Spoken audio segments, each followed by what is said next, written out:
오늘은 전 세계 교회가 종료주일 혹은 고난주일로 지키는 주일입니다. 종료주일을 하면 지금으로부터 약 2000년 전 오늘 우리 주 예수님께서 예루살렘 성에 들어가셨을 때 예루살렘에 모여있던 성도들이, 많은 사람들이 왕과 또 승리를 상징하는 종려나무 가지를 깔고 또 흔들면서 예수님을 영접하였다라는 것을 기념하여 종료주일이라고 합니다. 또 고난주일이라고 하면 그렇게 예루살렘에 입성하신 우리 예수님께서 우리를 죄로부터 구원하시기 위해서 모진 고난을 당하시고 십자가의 대속의 죽으신 그 고난을 기억하여 기념하여 고난주일을 하고, 오늘부터 시작해서 예수님 고난 받으시고 죽으신 또 그리고 부활하시기 전까지의 토요일까지를 고난 주간이라고 합니다. 그런데 우리 그리스도인들에게 이 고난 주간, 고난주일, 종료주일은 매우 중요하고 우리에게 의미가 있습니다. 왜냐하면 생명의 종교, 구원의 종교인 우리 기독교의 신앙의 근간, 가장 기본은 우리 주 예수님의 고난과 대속의 죽음, 나아가 우리 주님의 부활 신앙에 근거하고 있기 때문입니다. 그리고 이 모든 것이 이 고난주간 또 고난주간 이후에 바로 이어져 있기 때문에 우리 그리스도인들에게 고난주간, 종료주일부터 시작되는 이 고난주간은 매우 의미가 있고 중요합니다. 그래서 우리 교회는 이 고난주간을 맞이해서 2023년 전반기 특별 새벽기도 대행군을 시행하려고 합니다. 특별히 이번 새벽기도 대행군에는 십자가의 길이라는 주제로 예수님의 마지막 일주일간의 삶에 대해서 여러분에게 말씀을 드리며 은혜를 나누고자 합니다. 그 은혜의 시간이 되기를 간절히 주의 이름으로 축복합니다. 그런데 우리가 예수님의 생애 중에서도 특별히 이 예수님의 마지막 일주일의 삶에 대해서 우리는 잘 알아야 합니다. 그리고 그렇게 하는 것이 우리 주 하나님 아버지의 간절하신 뜻이기도 합니다. 이것이 하나님의 뜻임은 예수님의 생애를 기록한 사복음서 마태, 마가, 누가, 요한복음 안에 예수님의 마지막 일주일의 삶에 대한 기록의 분량을 통해서 알 수 있습니다. 사랑하는 여러분, 예수님은 30년을 가난한 목수의 아들로 사셨습니다. 우리와 또 별다를 바 없는 그런 삶을 사셨습니다. 그리고 나서 3년이 조금 넘는 이 3년에 온 인류를 구원할 메시아로서의 공생애의 삶을 사셨습니다. 그런데 이 예수님의 이 공생애를 중점적으로 기록한 이 사복음서를 보게 되면 사복음서의 약 30%, 어떤 사람은 40%라고까지 얘기합니다. 이되는 분량이 예수님의 마지막 일주일의 삶에 대해서 기록을 하고 있습니다. 먼저 마태복음을 보게 되면요, 마태복음 총 28장으로 되어 있는데 그 중에서 8장 또는 9장이 사랑하는 여러분, 예수님의 마지막 일주일에 대한 삶에 대한 기록입니다. 마가복음 총 16장으로 되어 있는데 그 중에서 6장이 예수님의 마지막 일주일의 삶에 대한 기록입니다. 누가복음은 24장으로 되어 있는데 4장 혹은 5장이 예수님의 마지막 일주일의 삶에 대한 기록입니다. 요한복음은 21장으로 되어 있는데 무려 9장이나 사랑하는 여러분, 예수님의 마지막 일주일의 삶에 대한 기록입니다. 이처럼 사랑하는 여러분, 하나님 아버지께서는 예수님의 생애 중에서도 그 무엇보다도 예수님의 마지막 일주일의 삶에 대해서 우리가 잘 알기를 원하셨습니다. 그래서 상세하게 이 사복음서에 기록을 해 놓은 것입니다. 따라서 우리는 이런 성령 하나님 아버지의 뜻을 잘 헤아려서 예수님의 생애 중에서 마지막 일주일의 삶, 십자가의 길에 대해서 잘 알아야 할 것입니다. 예수님의 십자가의 길, 예수님의 마지막 일주일의 삶에 대한 여정을 떠나보겠습니다. 그리고 첫째 날, 예수님의 마지막 일주일 가운데 첫째 날 예수님은 어떠한 일을 하셨는지 오늘 말씀을 여러분에 드리며 은혜를 나누겠습니다. 사랑하는 여러분, 예수님 마지막 일주일 첫째 날 어떠한 일을 하셨을까요? 사랑하는 여러분, 예수님께서는 한 번도 사람을 태워보지 아니한 나귀 새끼를 타시고 예루살렘의 왕처럼, 대관식을 치르는 왕처럼 많은 군중들과 백성들의 열렬한 환호를 받으며 입성을 하셨습니다. 그리고 오늘은 그런 예수님의 모습을 통해서 하나님이 우리에게 주시는 영적인 진리를 찾고 교훈을 배우는 시간을 갖겠습니다. 그런 시간 되기를 간절히 바랍니다. 할렐루야.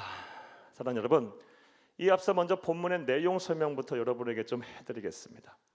우리 본문 1절 말씀을 보게 되면 하나님이신 예수님과 제자들이 감람산 벳박의 베단이라는 마을에 이르렀다라고 성경은 기록을 하고 있습니다. 1절을 함께 보겠습니다. 그들이 예루살렘에 가까이 와서 감람산 벳박에와 베다니에 이르렀을 때에 예수께서 제자 중 둘을 보내시며. 아멘.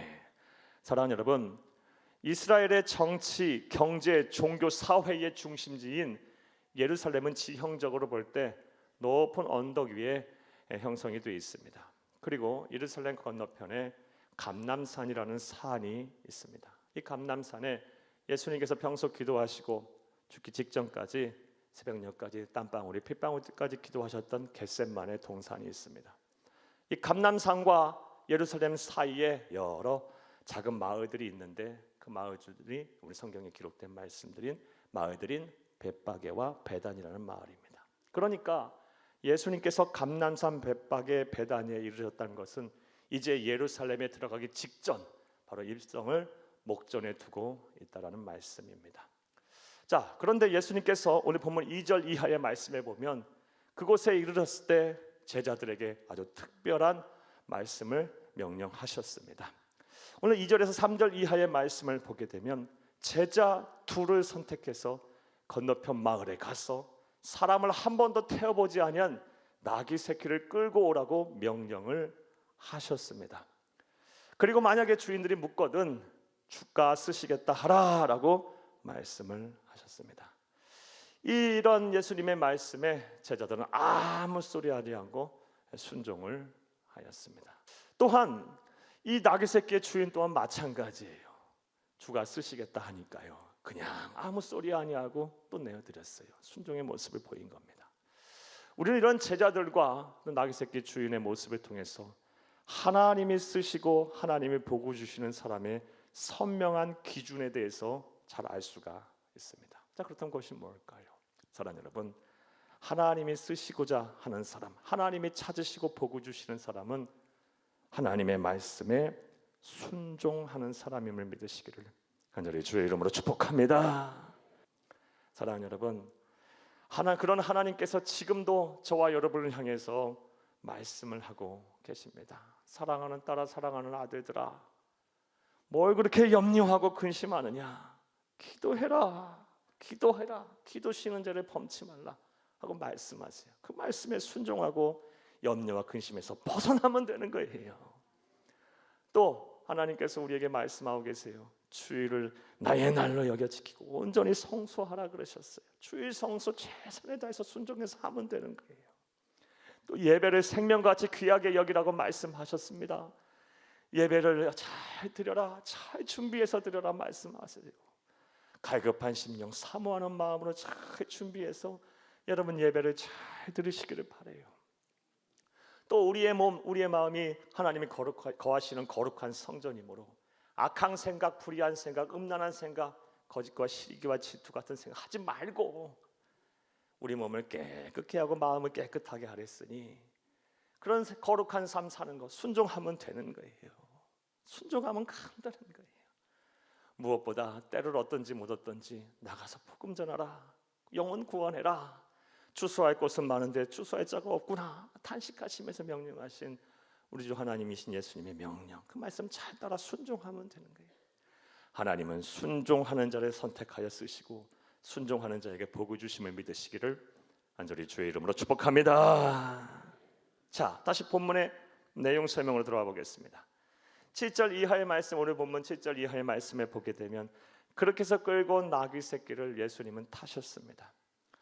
당시에는 안장이 개발되기 전입니다. 그래서 제자들이 자신들의 겉옷을 나귀 새끼 위에 깔아놓았고 예수님 그곳에 타셨습니다. 그리고 예루살렘에 들어가자 예루살렘에 있던 사람들이 막 열렬하게 환호를 합니다. 호산나 호산나 찬송합니다. 주의 이름으로 오시는 이여 찬송하리로다. 오는 우리 조상 다윗의 나라여 지극히 높은 곳에서 호산나 호산나 막 외치면서 우리 주님을 왕으로 영접합니다. 사랑하는 여러분, 여기서 말하는 호산나는 무슨 뜻일까요? 히브리어 호슈아나의 헬라어 음력이 바로 호산나입니다. 정확한 표현은 뜻은 지금 우리를 구원하소서, 영어로 하면 Save us now입니다. 지금 우리를 구원하소서. 호산나 호산나 지금 우리를 구원하소서. 그러니까 예루살렘 성에서 예수님을 영접했던 종려나무 가지를 흔들고 막 가신의 겉옷을 깔면서 그 예수님을 영접했던 사람들은 분명 예수님을 구세주로 맞이하고 영접했던 것입니다. 물론 그들의 신앙은 참 잘못된 신앙이었습니다. 우리 주 예수님께서는 온 인류를 구원할, 죄와 사망의 권세에서 우리를 구원할, 온 인류의 구원할 메시아로 오셨는데 그들은 세속 군주 강력한 왕권을 가지고 정치적인 그리고 군사적인 경제적인 번영을 이룰 세속 군주로서 예수님을 영접했던 것입니다. 어쨌든 간에 예수님께서 예루살렘 성에 입성하셨을 때 그들은 예수님을 왕으로 영접하였고 예수님은 이 사건 이후로 온 세상에 예수님이 왕으로 이 세상에 오셨음을 세상에 널리 알려 선포하였습니다. 자, 이제 이러한 내용을 바탕으로 다음 같은 생각을 이제부터 해보겠습니다. 자, 그렇다면 왜 예수님께서는 십자가의 길, 예수님 마지막 일주일의 삶을 사시면서 그 첫째 날 왜 한 번도 사람을 태워보지 않은 나귀 새끼를 타시고 예루살렘의 성에 왕으로 입성을 하셨을까요?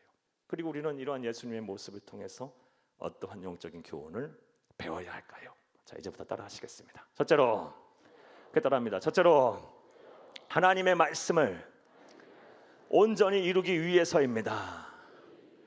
예수님께서 한 번도 사람을 태워보지 않은 나귀 새끼를 찾아서 그 나귀 새끼를 타고 예루살렘 성에 왕으로 입성하신 이유는 하나님의 말씀을 온전히 이루기 위해서였습니다.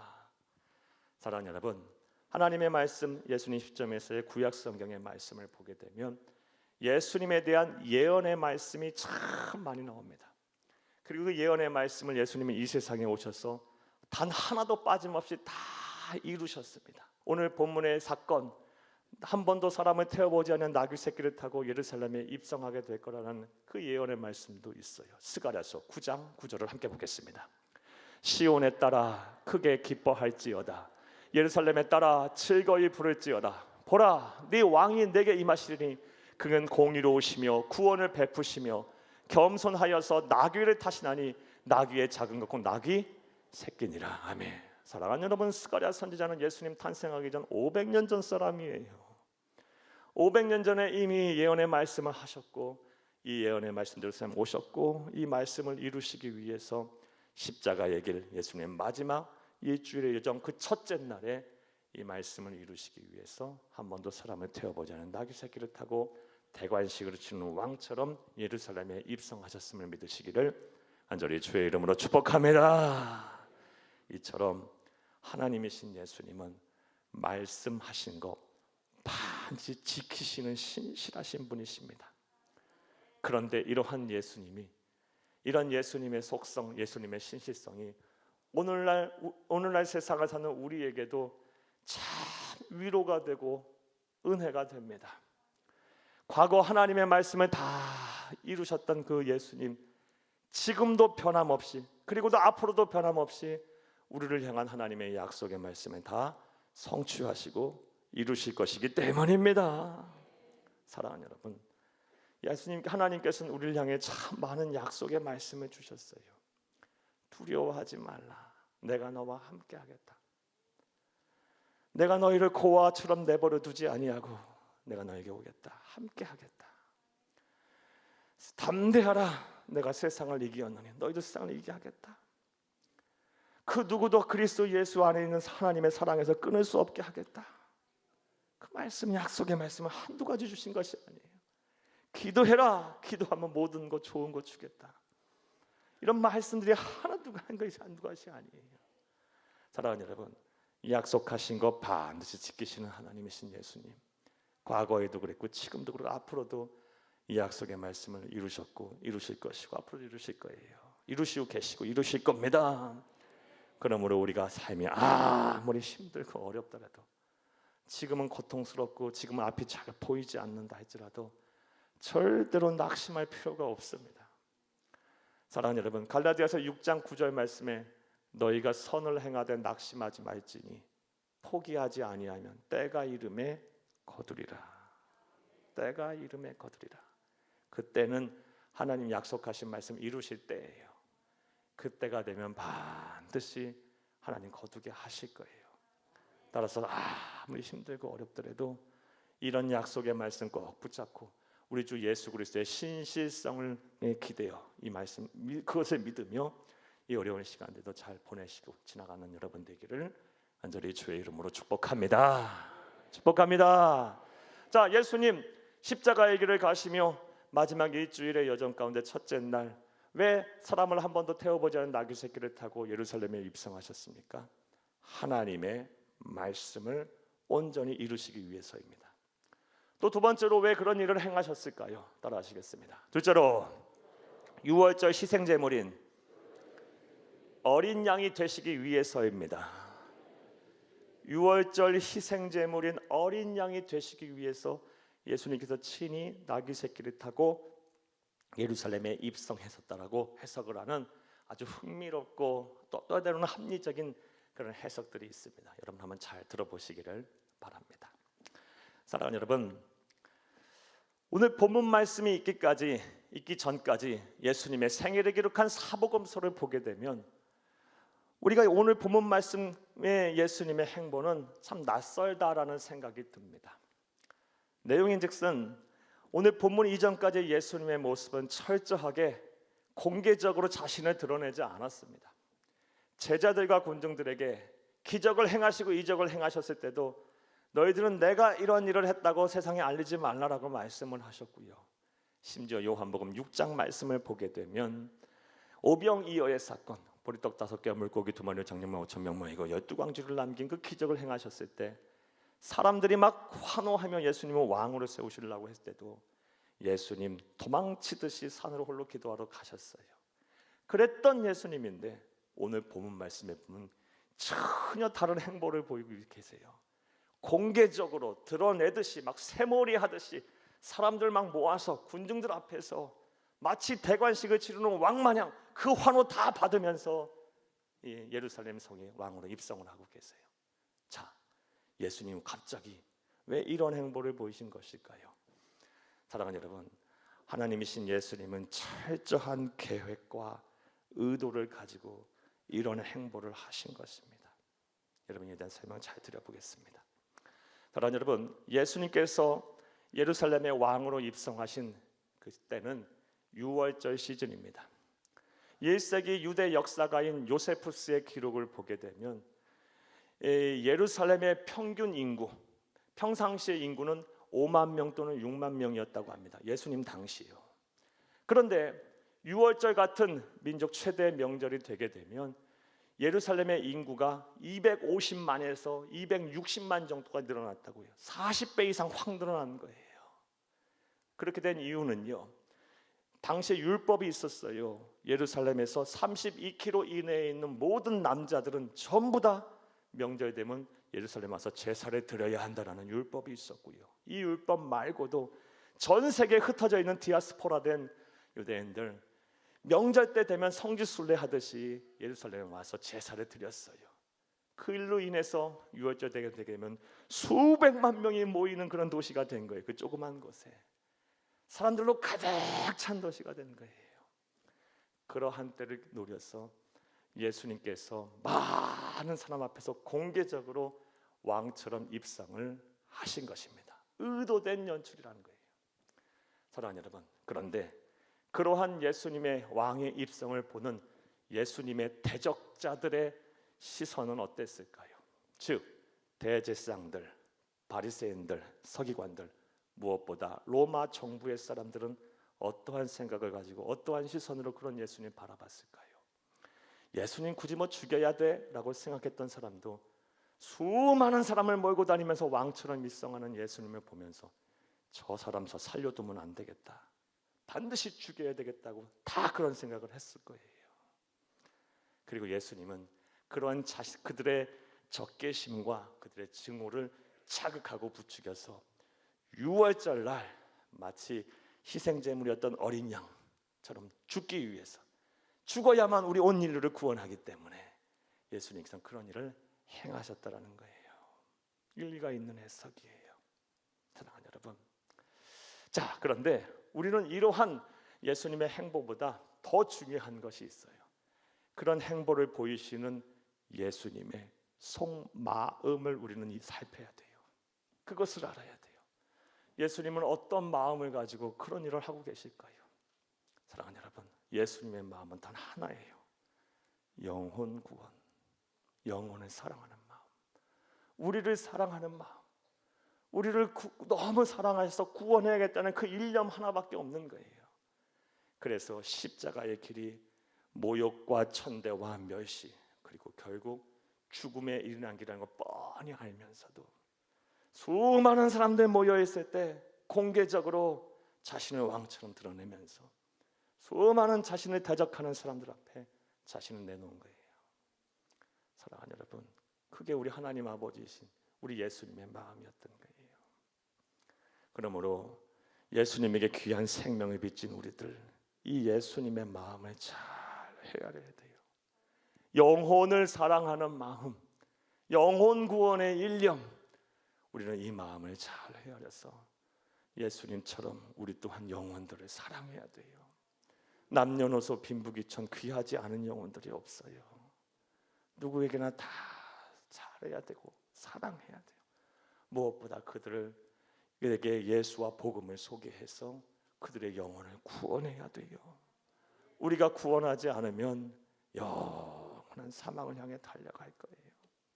이 세상이 전부인 줄 알고요, 그리고 하나님은 안 계시다, 하나님의 말씀은 다 거짓이고 헛구도 꾸며낸 이야기다, 그리고 주의 몸된 교회와 또 성도들, 주의 종들을 핍박하고 또 부정하고 불신하고 대적하면서 이 세상 전부인 줄 알다가 끝나버릴 거예요. 영원한 사망에 이르게 될 거예요. 그때 가서 후회한들 아무 소용없어요. 사랑하는 여러분, 우리 하나님 아버지인 예수님은 이걸 너무 잘 아셨기에 하나님의 심판이 얼마나 무섭고 얼마나 크고 두려운 것인가를 잘 아셨기에 우리 주님 십자가의 길이 죽음의 길인 것임에도 알고 분명하고 십자가에서 처절하게 유월절 어린 양처럼 희생제물이 되어 찢기고 상하고 완전히 소진되어 죽게 될 것임을 뻔히 알면서 예수님 그 길을 걸어가셨고 그 일을 위해서 이 이들을 버리신 것입니다.